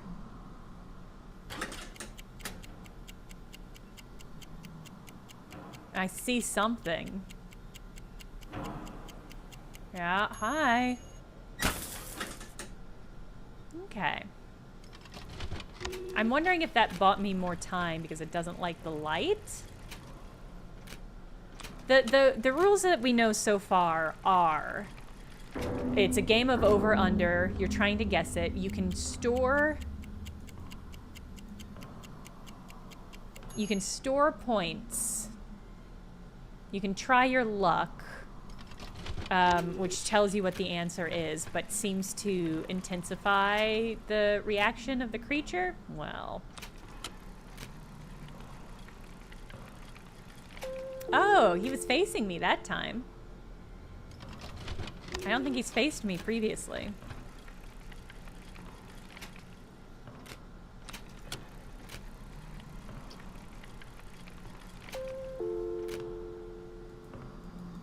Oh, wait. Okay, yeah, there it goes. Wheel of Fate? Was that always there? Let's click it.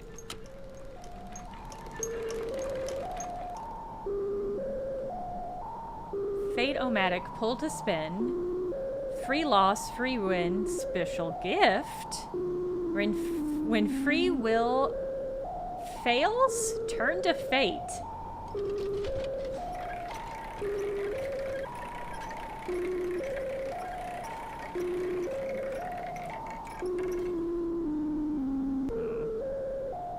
Seems cheap. Did that increase my stored?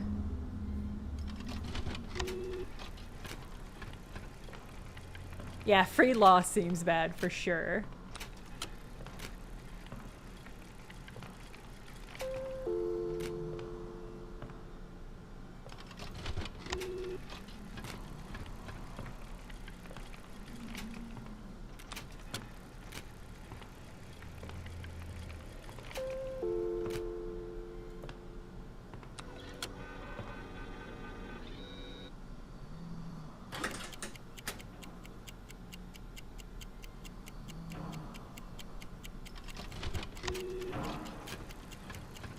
Oh, interesting.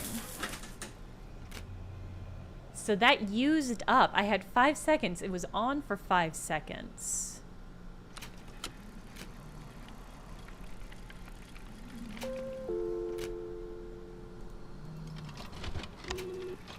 I can hear breathing so close. Bye, Kaylee. Have good lunch. Yes. Okay, and so when you store it, your multiplier goes down, but I think the more of these that are lit up, it's the more points you get for doing a thing. So you could play it really safe and bank every time. Oh. Okay. The thing, it got me. I think the charges of the light scare away the thing that does what's happening now. We're gonna go over again. Hey, I did it! What do I get for doing it good?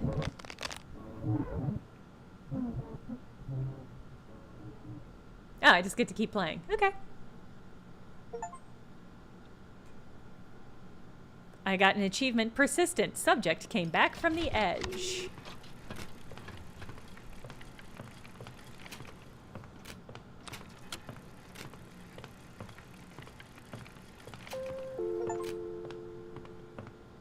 Lucky, subject won 7 over-unders in a row. I mean, who am I to say no to fate? Who am I to have free will? I saw one that said add 1 light use. That was what it was on when I started to roll. Ooh, plus 10! I assume that means plus 10 to my score. Aha! Okay. Okay, so we're gonna, I think we're gonna try to exit. Yeah, I see your little face. I don't know how to do this now. Yeah, I think I guess let's click exit and then lights. See, it doesn't... Oh, there it goes. Okay. I fucked this up timing-wise with the lights. Subject finished with at least double the required amount. Subject found purpose. Those are the 2 achievements I got. Oh, okay. We made it around to round 2. Okay. The lights next to the temporary score told us what our multiplier was for getting it right. And so whenever you banked it, it went down to 1. So like the first time, this one will be worth 1 point. I think the second one was worth 3 points. Or 2 points maybe for a total of 3. So this is like the number, these numbers tell you how many points you're going to be getting for it. But then when you click transfer and make them stored, so I need 15 now. But my lights reset, my number of lights reset. I'm curious if the RNG on the numbers coming up is going to get dicier.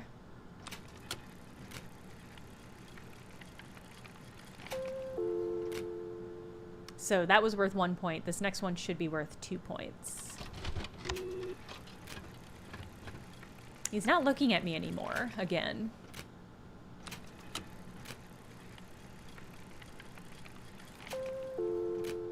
Okay, so that got me 2 points. This next one, if I kept it, would get me enough to pass, but I'm just gonna transfer.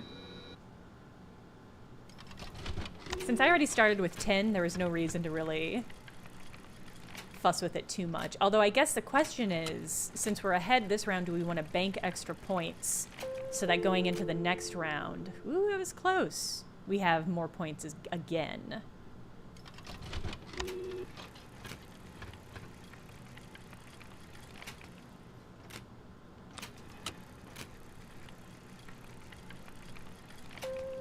Why didn't you get to level 2 the first time you put those 10 points in? I didn't. This is what I didn't understand, is that this is the exit. The lights is a click once and it does it. The exit is a click and hold, and then you pay out those points.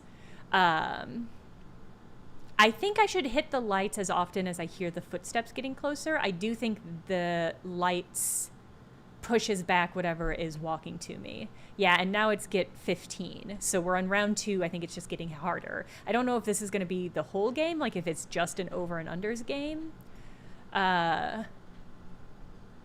Let's transfer it. I think I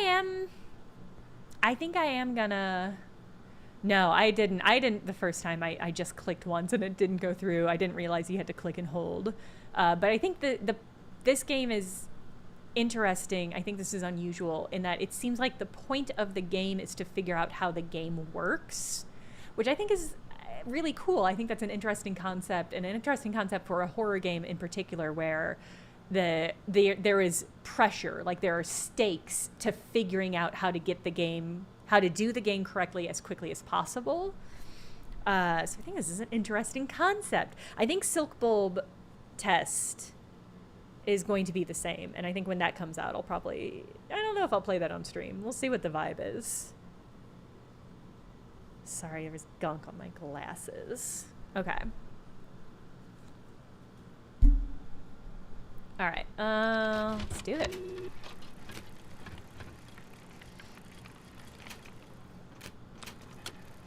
I think I'm gonna try to bank some extra points. Oh.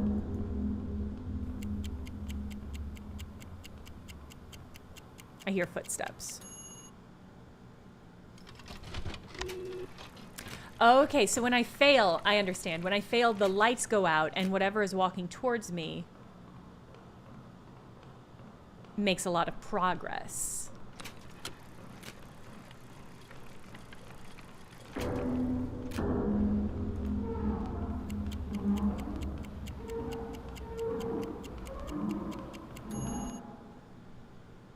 So I think if I use the lights, yeah, you can see that shadowy figure getting closer.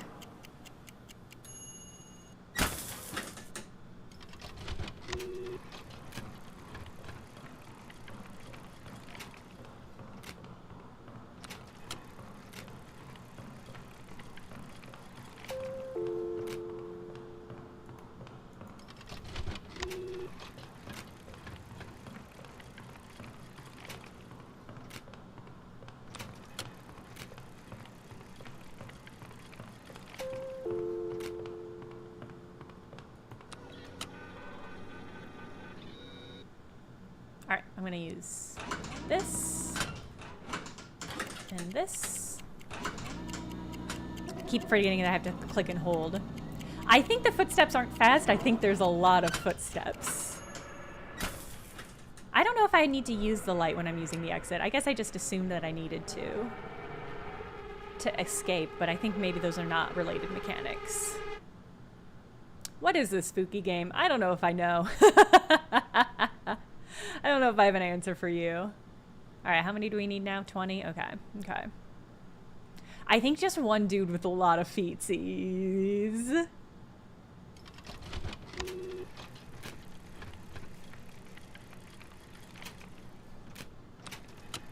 I do wonder if this is the whole game, if it is just going to be this over and under mechanic.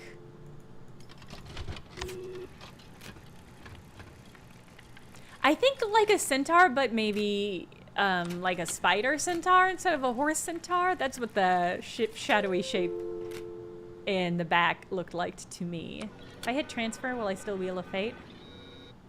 Okay, let's Wheel of Fate. A Drider? I like Drider.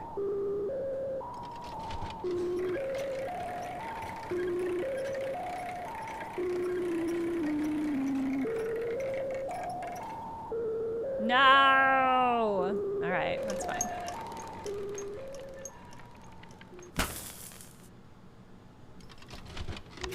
I mean, I'm certain there's like an ending, but my guess is that this feels like this is the bulk of the actual gameplay.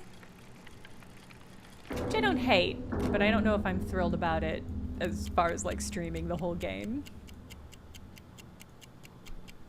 Hey, Beardzack. Drider is just a creature with more steps because it has more feetsies. It's just a centaur with more steps, not a creature. 1 millipede, but he's U-sized. No spoilers, but there is a lore aspect. Okay.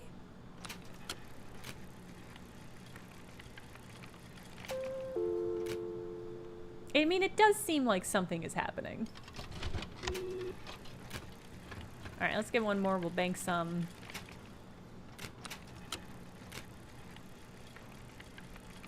I don't even hear any footsteps yet, so I'm not super nervous. Oh, there they are. I hear them.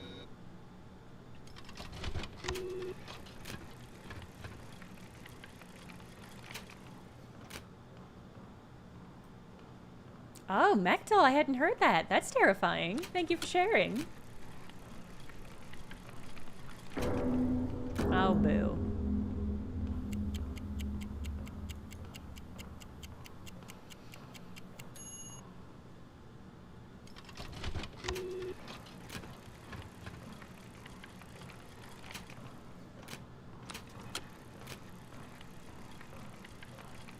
I think if we turn... Oh, fuck! I might be hosed. I wonder if this saves between rounds or...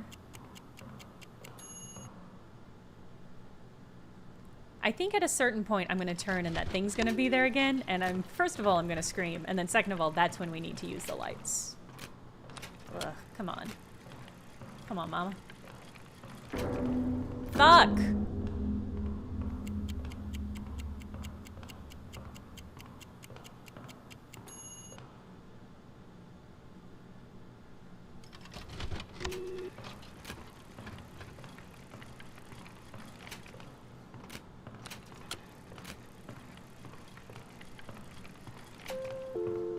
Yay.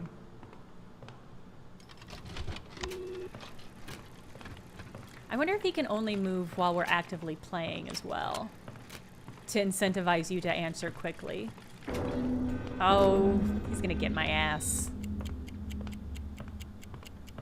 The footsteps do sound actually closer.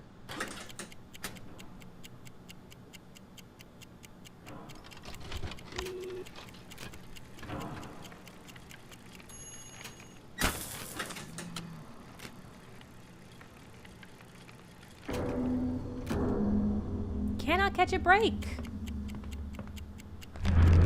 Yeah. Do you think that's my face? That little Eraserhead baby face that we just saw? I'll do over again. Boo. They're gonna give me new flesh. I don't want new flesh. All my clothes fit okay. If I get new flesh, they might not fit so good. Most of my shirts only have 2 armholes. So...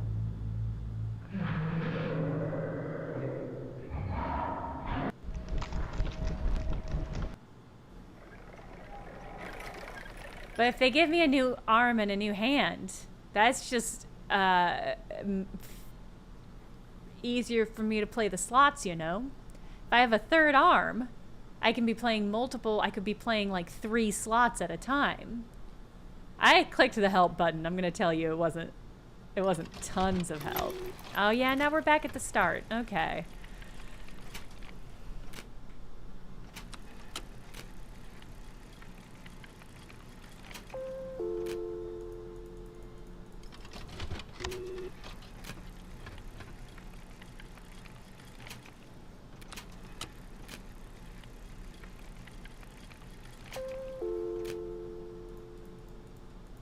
I'm gonna play riskier because I want to get farther, but I do think it started us all the way back at the beginning, and I'm like, eh.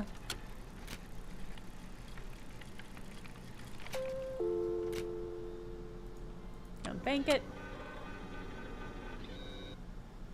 I guess I should. I do think the RNG is more gentle. I think the RNG probably gets more punishing the further you go in the game, if I had to guess. So I guess it makes more sense to bank early. Can you only make your own luck once, or does anything reset it? You can use it multiple times. It does seem to speed up the rate at which the creature comes for you. So I think it's good to use if you're like really close and you want to kind of force the issue. I think using it is a good option.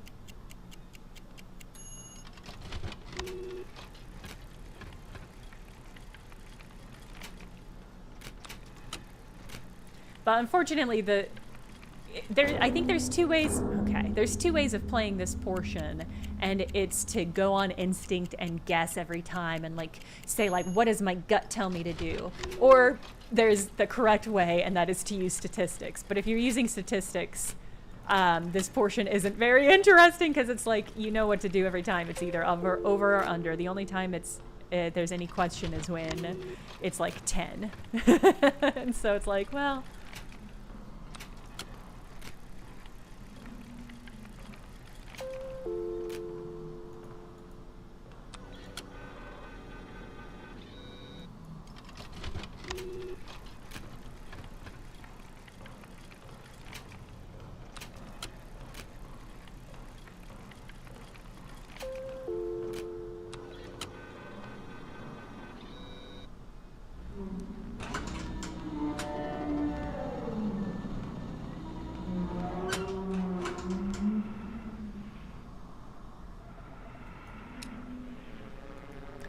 Aesthetically, I'm really into what this game is doing.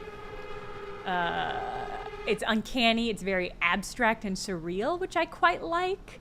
I feel like we're seeing more and more, maybe this is just the games that I'm being drawn to, but I feel like we are seeing more and more surreality in the game space, which is a delight. So in my opinion, games have been striving too much for realism, when I think some of the most standout and weird and fun games are ones that are leaning into sort of surreal aspects. I would say Katamari Damacy. I would say the early Mario games are very fucking surreal.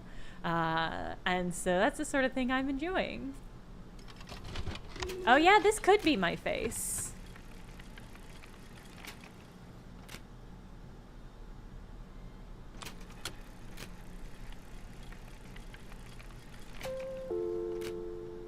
Ooh, yeah, let's Wheel of Fate.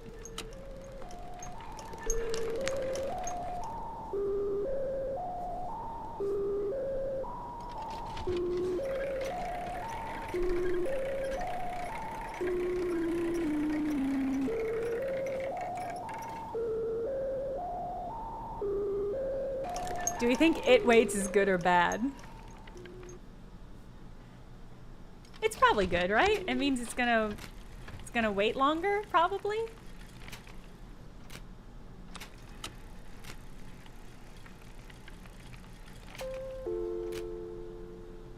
man, I never played Beautiful Joe, but I did love Okami.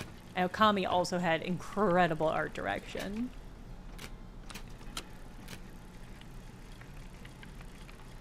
Cedar Phoenix, that would kind of rule. I'd be into that. Ugh.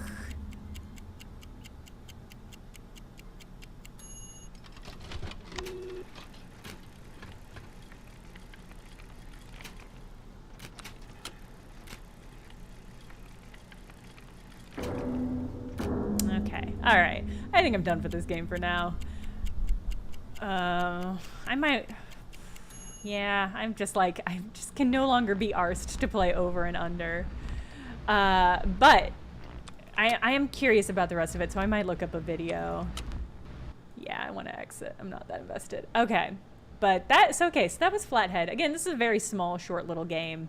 It was also likewise very cheap. So I think this is just like, I think this is an interesting concept for what I'm hoping Silk Bulb Test is in a larger sense. Because Silk Bulb Test, the demo was really cool, and I'm really interested. And so I'm curious to see how this sort of evolves the concept. But it's interesting. It is interesting that both this and Buckshot Roulette were like, here's this very simple mechanic. We're going to dress it up a lot and sort of add this horror aesthetic to it, but the gameplay itself is actually fundamentally very, very simple. I kind of love that, actually, because it's like, I mean, both of these games were very cheap. They're like $5, I think, each. Flathead, $2, not on sale, just $2. And this was definitely a worthwhile $2 experience to just sit down and play a little bit. It's spooky, it's eerie. I think if I were playing it at night, in the dark, under a blanket, I'd be very, very creeped out. Yeah, this is sort of mini game length. I think that's a great way of describing it. It's like a mini game in a larger game, but this is it. But in a way that I think is pretty cool. Anyway, that was good. All right, good gaming today, everyone. I feel great about the things that we have experienced. Do you ever play any interactive fiction games? Is that a company, or are you just talking about the concept of interactive fiction? Because if the concept of interactive fiction, yeah. But if you're talking about a specific kind of game, would love to see games like this in a fun retro horror bundle. Yeah. I think there's a lot of synergy. All right. Happy 4th of July in so much a thing as possible. Stay safe. Give your dogs big hugs and comforting pets in case they don't like the fireworks. And Sunday we'll be back playing Still Wakes the Deep, another horror game. This is the Scottish oil rig horror game, which I'm very excited about. So keep an eye out for that on Sunday. Have a good rest of your week. I hope you have the rest of the week off if you're in America. Or if not, then I hope you have a good rest of today off, hopefully. And have a good weekend, and I'll see you Sunday. Bye!